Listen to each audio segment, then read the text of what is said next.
Okay, welcome everyone.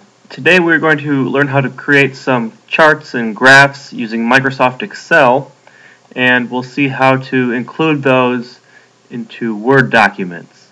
And so we're going to be creating, or I should say recreating, some of the charts featured in the appendix to Modern Principles of Economics textbook. We'll also be creating a few new graphs that aren't featured there. And the idea is you'll not only learn how to use some valuable software programs, and these are skills you'll take with you throughout college and your career, but more immediately you'll be able to use these skills to include graphs and charts in your term paper, which is a requirement for this class. So to begin, open up D2L and go to the Contents section. There you'll see an Excel file. Your screen will look something like this, maybe not exactly identical, but open up the Excel file. And you see I've created 4 worksheets. You can navigate between these worksheets at the bottom of the screen. There's A5, A7, A8, and then generic graph. We'll be getting to all of these in the next 5 or 10 minutes. So to begin, we're going to create a column chart. And I suppose before we do anything else, we should open up a Microsoft Word file, because you're going to be saving all the charts and graphs that you create in the next 10 minutes to this Microsoft Word file. So put your name, homework number 2, creating charts and graphs. And the first chart we're going to create, call it Figure 1, column chart. So go back to Microsoft Excel and highlight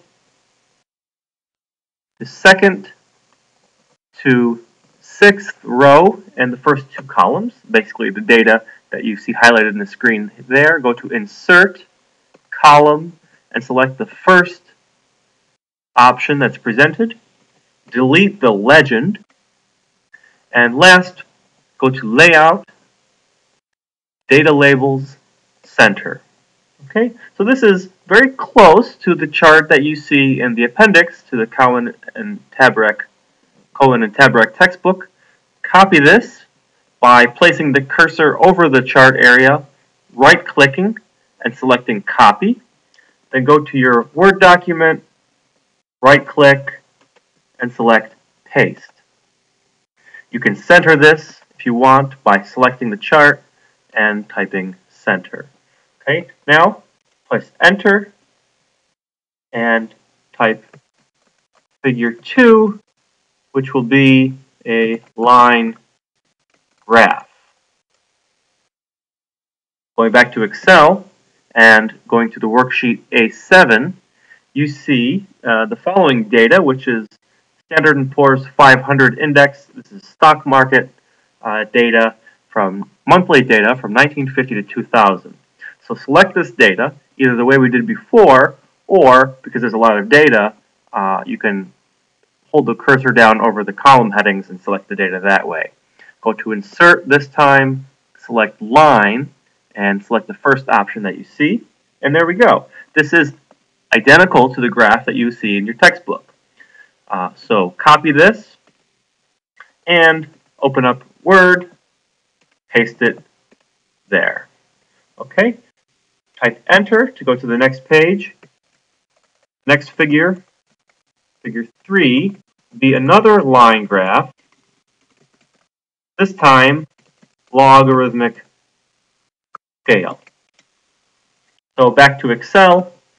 Now copy by right-clicking, copy, and paste below the graph you just created, a new graph, which will be identical, but we're going to transform this by placing our cursor over the y-axis, right-clicking, and selecting Format Axis, then select the box Logarithmic Scale, close, and you see the data has been transformed into logarithmic scale. So right-click with your cursor over the graph, select Copy, go back to Microsoft Word, and right-click and paste. Okay, figure 4 will be a scatter plot. Going back to Excel and navigating to worksheet A8, you see data for 19 countries and 2 variables, the rigidity of employment and the long-term unemployment share. So select the second and third columns of data, go to the Insert tab, this time select Scatter, first option. This is basically what you see in the textbook, although we'll want to make a few changes. First, we will delete the key, then we will rename the title by double-clicking it.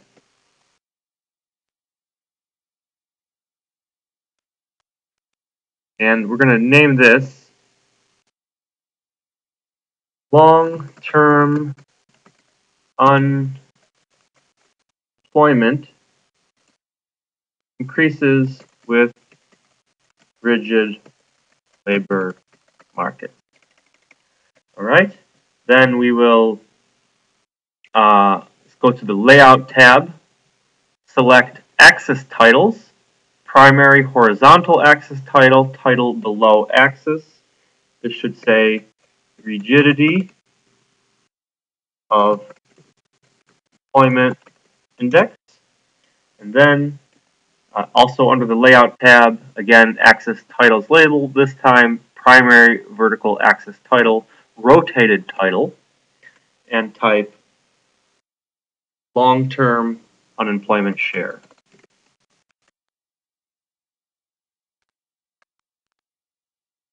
Okay, so this is exactly the graph that you see in the textbook appendix chapter.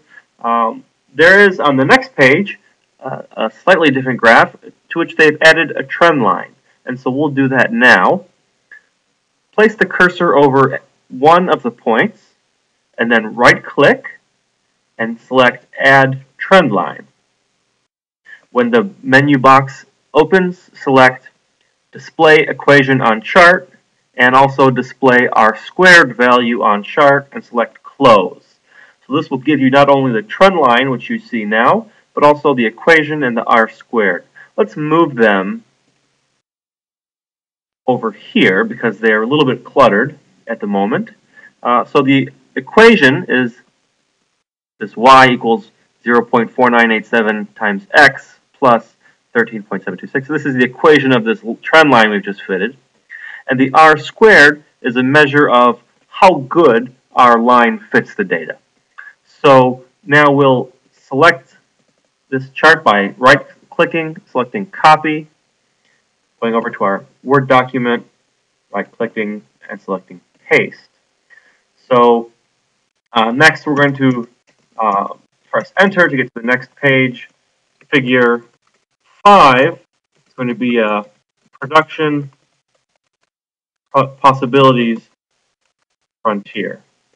So sometimes you want to create charts by drawing them, not by plotting data that you've entered in. So to do that, let's navigate to the generic graph worksheet. And you see I've created a relatively generic graph that you can do quite a few things with. So first, let's change the title to Production Abilities Frontier.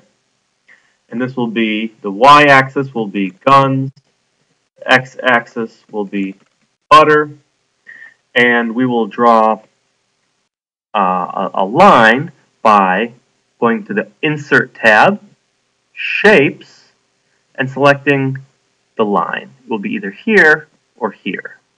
Okay, so this will give you the ability to draw a line. So for the first point of your line, place it at the 0-10 mark, press the left mouse key, hold it down, and then with your mouse, draw the line to the end point and let go of the left mouse button, and you've created a graph, a production possibilities frontier. Now, to get this to Microsoft Word, you want to do the following. First of all, go to Page Layout. Under Grid Lines, unselect View,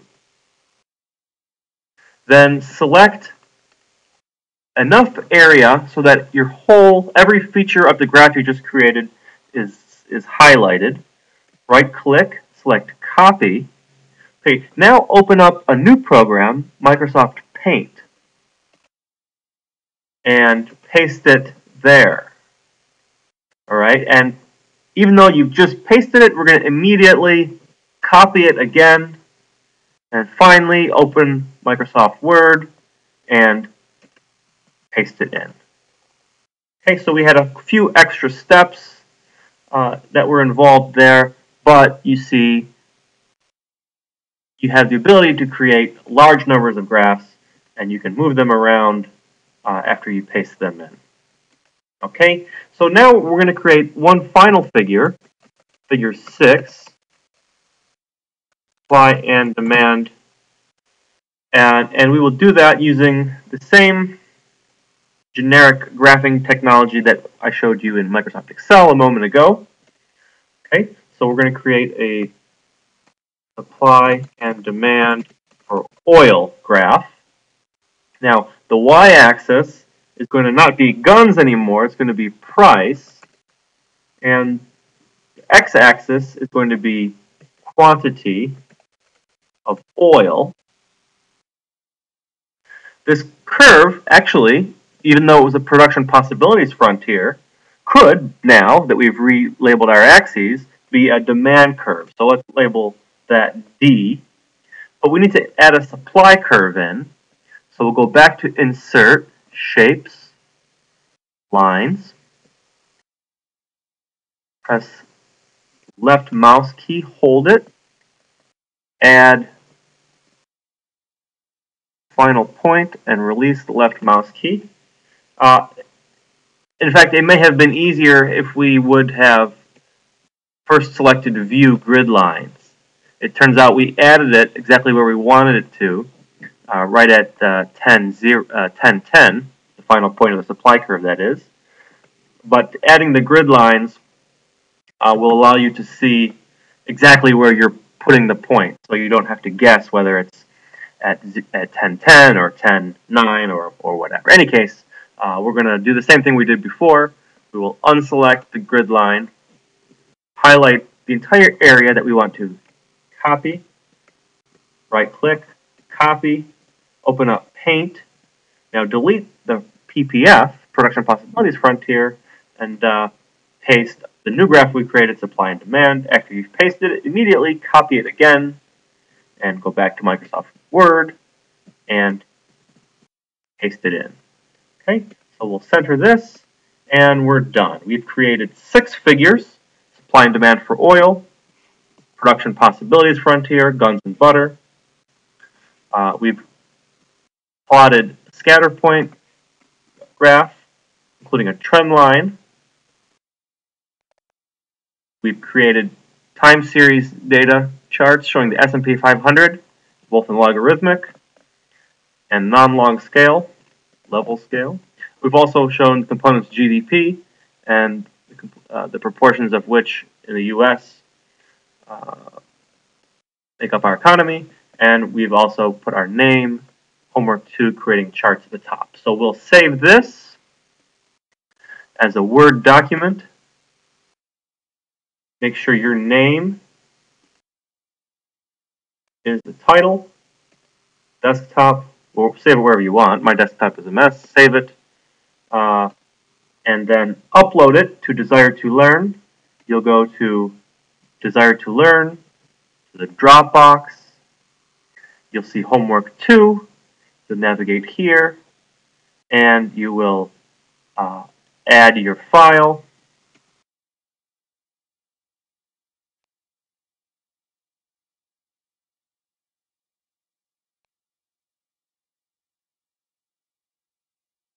And then you will upload it.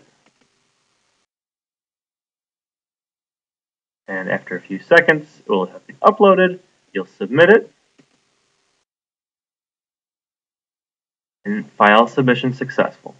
Very good. You're all done with the homework.